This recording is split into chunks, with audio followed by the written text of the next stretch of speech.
Hello everyone, আসসালামু আলাইকুম। আশা করি সকলে ভালো আছেন। আজকে আমি একটা ভিন্ন রকম ভিডিও নিয়ে আসছি। অনেক সময় দেখা যায় কোনো জায়গায় দাওয়াত খেতে গেলে কাপড়ের মধ্যে কিন্তু তরকারির যে চর্বিটা আছে, চর্বিটা কিন্তু কাপড়ে লেগে যায়। তার কারণে কাপড়টা কাচার সময় ওই কাপড়টাতে যদি ডিটারজেন্ট পাউডার পড়ে তাহলে কিন্তু ওই কাপড়টা লাল হয়ে যায়। ওইরকম একটা ভিডিও আমি আপনাদেরকে দেখাবো। আমি 3টা পাত্রে, একটাতে হলুদ, একটাতে পানি আর একটাতে ডিটারজেন্ট পাউডার আর সামান্য একটা লেবু নিয়েছি। এখন আমি আপনাদেরকে দেখাবো ওই প্রসেসটা, যে প্রসেসটাতে যে কোনো কিছু কাপড়ে তেল অথবা তেল চর্বি ভরলে যে হুইল পাউডার দেওয়ার সাথে সাথে কিন্তু লাল হয়ে যায়, ওইরকম আমি একটা প্রসেস দেখাবো। তাহলে আমি প্রথমে হলুদের গুঁড়া একটু পানিতে দিয়ে দেবো। একটু হলুদের গুঁড়া দিলাম, তারপর একটু নাড়া দেবো। এতে দেখা যাচ্ছে পানিটা কিন্তু হলুদ হয়ে গেছে। এখন আমি এই পানিটাকে লাল করব। লাল করার পর আবার আমি পানিটাকে আবার হলুদের রূপান্তরিত করব।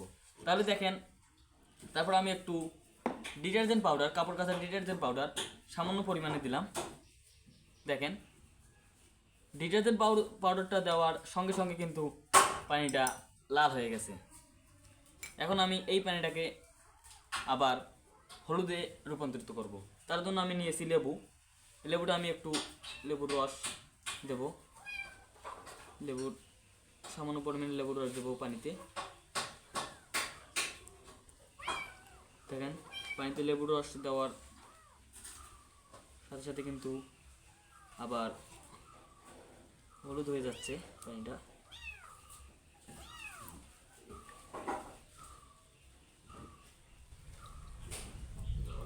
তো আমি পানিতে লেবুর রস দিয়ে দিলাম।